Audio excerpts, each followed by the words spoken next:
Hola Efraín, ¿cómo estás hoy? Muy bien, contento de estar de nuevo contigo conversando. Uy, y yo estoy todavía más contenta. Te voy a explicar por qué. ¿Ok? Porque voy a conocer más de Efraín, más de el autor del Yo del Mañana.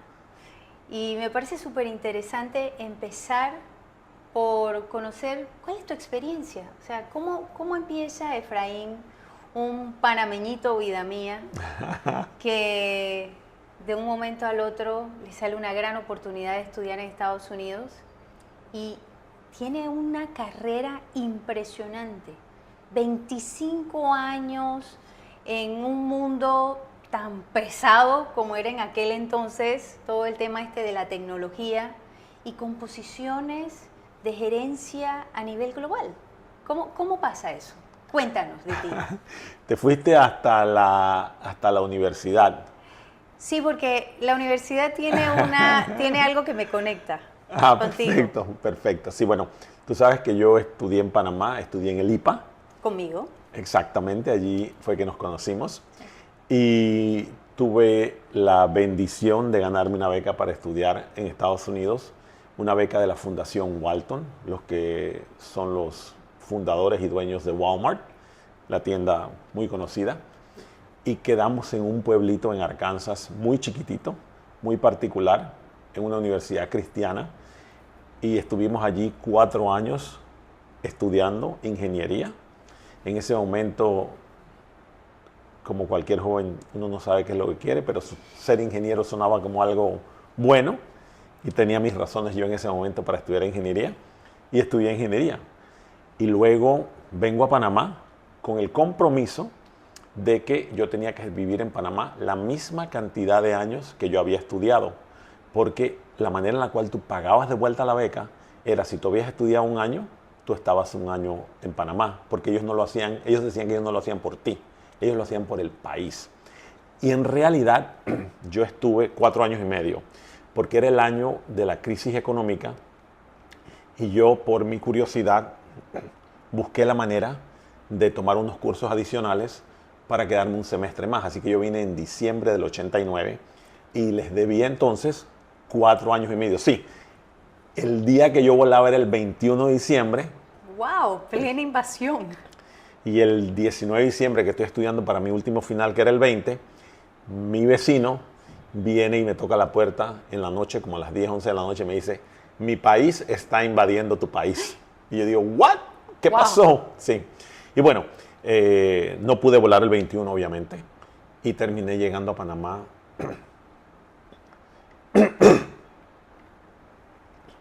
el 21 de enero. Un mes después y vivir toda esa zozobra, porque no es lo mismo estar aquí que verlo por televisión, que tampoco era que había tantas formas de cubrirlo, pero wow. Por ejemplo, mi papá estaba en la finca en Darién por 2 semanas, no se sabía de él. Wow. Toda esta zozobra que uno vive cuando no está en su país y está pasando lo que está pasando. Bueno, felizmente llegué el 21 y terminé trabajando muy rapidito en Tabacalera Ismeña, muy rapidito. Es mi único trabajo de ingeniería que he hecho en mi vida, realmente ingeniería. Ok. Y terminé trabajando en NSR vendiéndole a los bancos los sistemas de información. Por ejemplo, cuando tú vas al banco y tú pides tu saldo, hay un sistema en el cual está grabado cuál es tu saldo, quién eres tú, cuántas cuentas tienes y todo. Yo vendía esos sistemas y además vendía los sistemas de cajeros automáticos. Entonces, 3 años después de estar aquí, no habiendo cumplido Tus mis 4 años. 4 años y medio que debía, NSR me mueve a World Headquarters, a la casa matriz en Ohio, a trabajar allá en una posición como gerente de producto global por primera vez.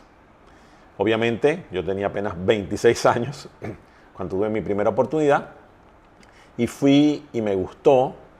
En los 2 años y medio que estuve allá, conocí a Mariela y decidí que lo mejor para mí era mudarme para Panamá de vuelta. Un cliente me ofreció trabajo, en ese tiempo era Pribanco, y me vine a trabajar en Pribanco haciendo mercadeo, a vivir por el resto de mi vida en Panamá por segunda vez. Ese fue tú. Sí, ya me había venido a vivir por el resto de mi vida a Panamá cuando me gradué de la universidad. Esta era la segunda vez y digo, ahora sí ya voy a pagar mi año y medio que debo y me quedo en Panamá viviendo. Y bueno, las cosas pasan de que estando en Pribanco, otra empresa en Estados Unidos me llama y me dice, oye, ¿sabes qué? Tenemos una buena posición para que vuelvas a hacer Latinoamérica, como lo habías estado haciendo en NSR, antes de volver a Panamá, y me voy de nuevo a Estados Unidos. Y entonces, ya esa vez era la tercera vez que me iba. Me había ido a estudiar, me había ido a Ohio con NSR y ya me estaba yendo por tercera vez. Y en esa vez sí terminé quedándome 25 años, como tú sabes. Trabajé con Compaq, con HP. Primero trabajé en Latinoamérica como gerente de producto y luego tuve la oportunidad de ser gerente de producto a nivel global, que significaba que tú eras la persona que estudiabas una necesidad de mercado, definías un producto y lo lanzabas y se vendía en todo el mundo. Esa fue la primera vez que era gerente de una línea de productos donde yo era el gerente de producto. Luego fui el director de producto, ya entonces tenía gerentes de producto a mi cargo que estaban desarrollando productos a nivel global. Y luego me transferí de la parte de producto a la parte de mercadeo y de vender ideas. En ese tiempo, Linux, que era un sistema operativo abierto, era muy, Recuerdo. ¿te acuerdas? Sí. Muy popular. Lo recuerdo. Y en ese momento teníamos que posicionar a Hewlett Packard como la compañía que sabía más de Linux que cualquier otra compañía. Entonces allí tú tenías que mirar los activos de la empresa, construir una historia e irte al mercado a demostrarles por qué Hewlett Packard sabía de Linux más que las otras empresas, porque lo que queríamos era vender más y era importante cuando Linux era importante que el mercado pensara que nosotros sabíamos más de Linux. Hay algo que me llama mucho la atención y es que todo eso que lograste siendo latino. Sí. En un mercado, wow, que sabemos que no era tan fácil en aquel entonces. Ahora no es que sea más fácil, pero un poco diferente por toda la globalización que vivimos. Pero ¿cómo lo vivías? ¿Cómo hiciste?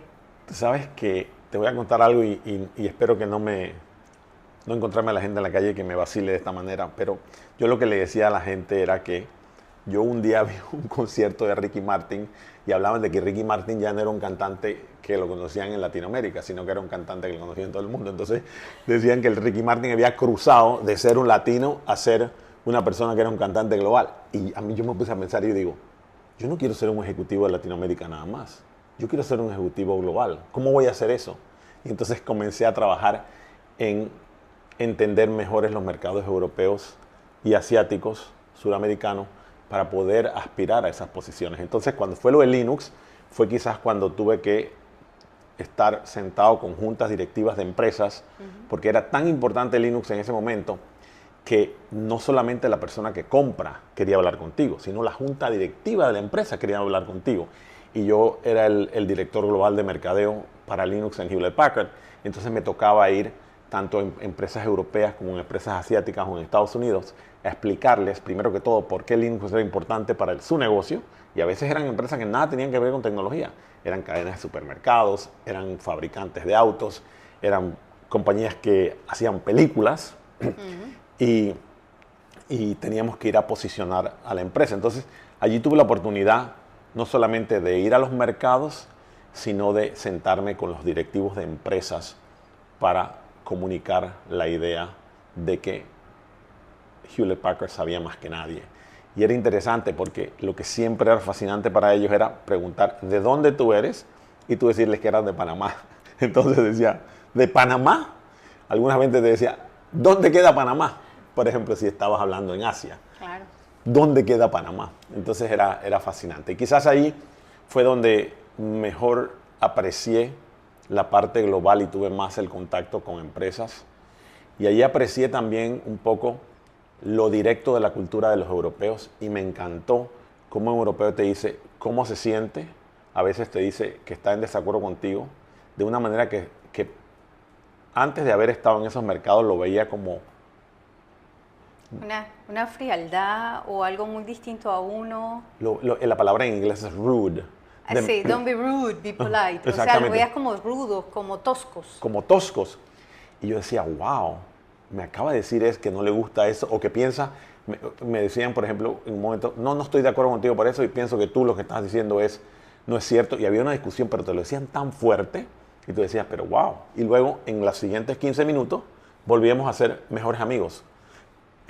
Entonces, aprecié que uno puede ser directo, sin ofender, y uno puede ser directo, sin caer mal, y comencé a entender un poco que nosotros los latinos nos cuesta decir que no a las cosas. Los americanos, inclusive en Estados Unidos, todavía son algo polite, y luego tienes a los europeos que te la dicen tal y cual como es. Y me gustó eso, me gustó esa manera de poder comunicarme. Los asiáticos son también, como los latinos, más polite. No les gusta decir que no, te dicen que sí cuando están pensando que no muchas veces. Y aprecié eso, aprecié la diferencia de un cliente alemán, el cual tú no le puedes vender por sentimientos, ni por amistad, ni por relación, a un cliente asiático donde todo es la relación, a un cliente en los países nórdicos que están muchísimo más avanzados, y luego buscar cuál es el país nórdico de Latinoamérica donde son más avanzados y compran la tecnología primero, y aprendí que ese país era Chile. Chile, entonces, iba a decir yo. exacto, entonces aprender cómo el japonés compra diferente del chino, del chileno, del nórdico, del alemán, del americano. Y eso fue fascinante. Mira, te cuento una historia rapidito. Yo tenía una línea de producto en un momento que eran las estaciones de trabajo que usaban los ingenieros y la gente que hacía películas. Y tenemos que poner una calcomanía que tiene todas las certificaciones de que el computador no emite señales que puedan interferir con otras cosas en el ambiente de donde se usa la computadora. Y resulta ser que esa calcomanía se pone debajo de la batería. Pero la manera en la cual esa computadora se fabrica, cuando viene en una dirección, es un momento en el cual cuando el sticker se pone, no se pone del lado que si abres la batería, el sticker está en la dirección correcta, sino que está, como quien dice, pata para arriba. ¿Ok? Entonces, a nosotros, como esa sticker está debajo de la batería, no hay problema porque nadie lo ve, solamente que vas a sacar la batería y cambiarla. Resulta ser que un cliente en Japón, que no vamos a decir quién es, pero una de las marcas más famosas japonesas, como en Japón todo es alta calidad y procesos de fabricación perfectos, halló que no iba a comprar los computadores si nosotros no le dábamos la vuelta al sticker en el proceso de fabricación. Y como este cliente era tan importante, nosotros cambiamos el proceso de fabricación de tal manera que cuando en la línea de producción venía esa computadora, cambiamos el proceso, se daba la vuelta a la computadora, se abría del otro lado la batería y se ponía el sticker para poder satisfacer la necesidad de ese cliente. Y son cosas que uno aprende, que uno dice, pero ¿cuál es qué tiene eso de malo? No pasa nada, es un sticker. Sí pasa, y para ellos pasaba, y qué importante es tomarse el cuidado, el tiempo de escuchar, que es una de tus mayores habilidades, escuchar de una manera asertiva, de, ok, ¿cuál es el significado de todo esto? ¿En qué impacta esto? Y tomamos una lección, la empresa tomó una lección de que si tú vas a vender a un cliente en el cual la calidad es lo más importante, y los clientes japoneses los conocemos por eso, tú tenías que tener un producto de calidad hasta en las cosas que no se veían. Claro. Pero luego de allí haciendo Linux y haciendo producto, fui ya gerente general ya del negocio de toda América de los servidores. Luego fui el gerente general de todo el negocio de Américas, desde Canadá hasta Chile, de las estaciones de trabajo. Y luego volví a la parte de desarrollo de producto, y ahí era el gerente general de una línea de productos de estaciones de trabajo portátiles para la compañía a nivel global. O sea, yo era el dueño del desarrollo de productos, de ingeniería, de supply chain, de las ventas, de marketing, del posicionamiento, de todo. Y allí fue donde me fui a Dell, porque Dell me vino a buscar para que hiciera lo mismo, pero para que lo hiciera con ellos. Y es una de esas cosas que uno cuando tiene los chicos chiquitos, tiene que pensar en los chicos chiquitos y, como quien dice, le hacen a uno una oferta que no puede rechazar. Ok, qué buen, o sea, y todavía nos hemos quedado en toda tu parte regional con empresas muy, muy grandes. Correcto. Que luego de ahí tú haces un salto muy interesante y la pregunta es, ¿qué fue eso que te inspiró a salir de estos grandes monstruos de la tecnología Para irme a los pequeños. para ir a los pequeños? Lo que pasa después de Dell es que Hewlett Packard, tengo una conversación con un ex jefe, me convence a volver, pero ya no vengo en la parte del hardware, y ahora vengo en la parte del software. Y lo que pasó allí fue lo que dio paso a querer ir a las empresas pequeñas, porque en software me encontré con mucha gente que habían estado en empresas pequeñas y comencé a ver que los títulos que nosotros teníamos en Hewlett Packard, vicepresidente de mercadeo, vicepresidente de venta, vicepresidente de ingeniería, eran los mismos títulos, pero yo veía que las personas hablaban de hacer cosas diferentes y me dije, es que no es lo mismo. Y allí fue donde me di cuenta que cuando tú estás en una empresa como Hewlett Packard, tú estás como en un portaaviones, un barco inmenso, claro, donde cada cosa que haces mueve un poquito y es difícil de mover, pero es grande y tiene mucho poder.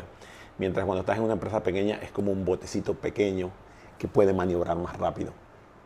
Y el capitán del portaaviones y el capitán del barquito pequeño no tienen que tener las mismas habilidades. Los dos son barcos, los dos están en el agua, los dos se mueven, pero se mueven de manera diferente. Y esa curiosidad, que no hemos hablado de la curiosidad, me hizo querer entender cómo era ese otro mundo.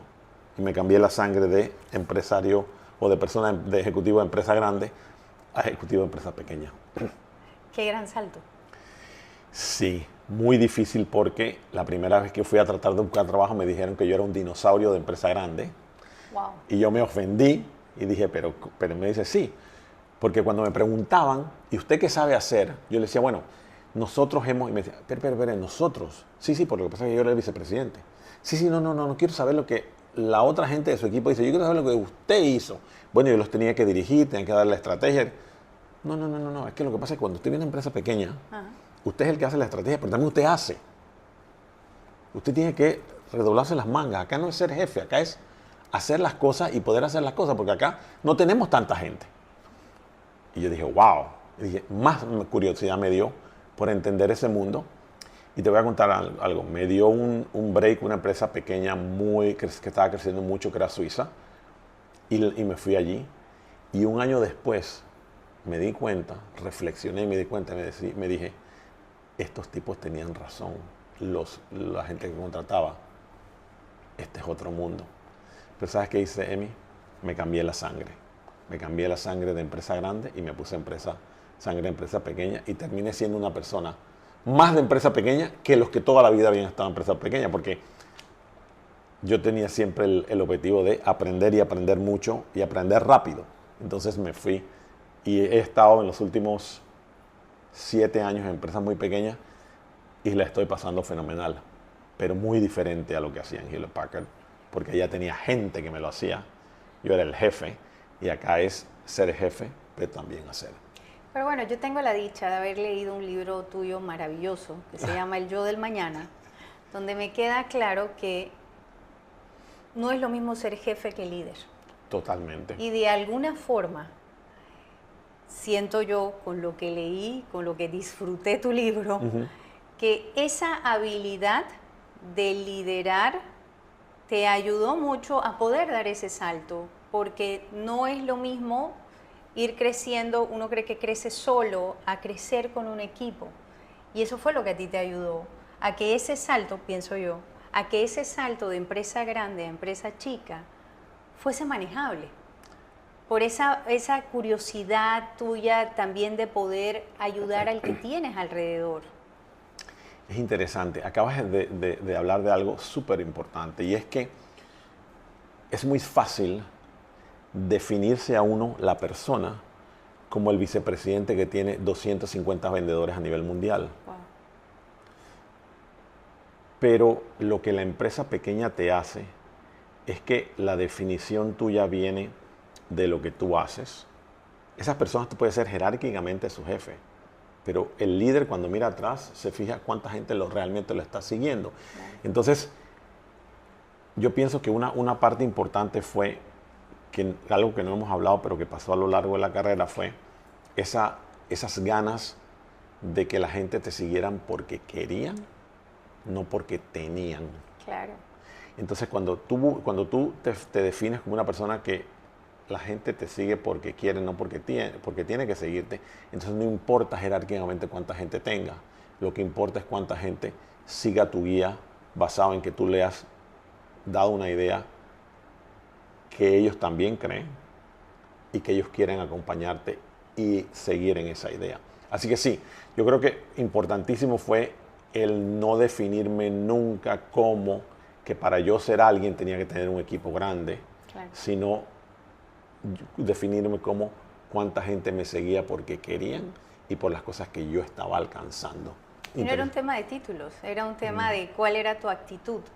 Totalmente. Que definitivamente tenemos ya contenido para nuestra siguiente conversación, porque me encantaría llegar a eso, a saber más qué fue lo que inspiró a Efraín Rovira a crear un libro que en lo personal cambió mi vida, El Yo del Mañana. Así que ¿te parece si quedamos con ese compromiso de volver a hablar y ya entrar más al detalle? ¿Qué fue lo que inspiró a Efraín Rovira a hablar del yo del mañana y esos 5 yos tan importantes que si no lo conocen, vale la pena que cada uno empiece a comprender cómo está manejando esos distintos yos? Por supuesto, siempre me encantan nuestras conversaciones y entonces quedamos para hablar de eso en la próxima. Claro que sí. Gracias.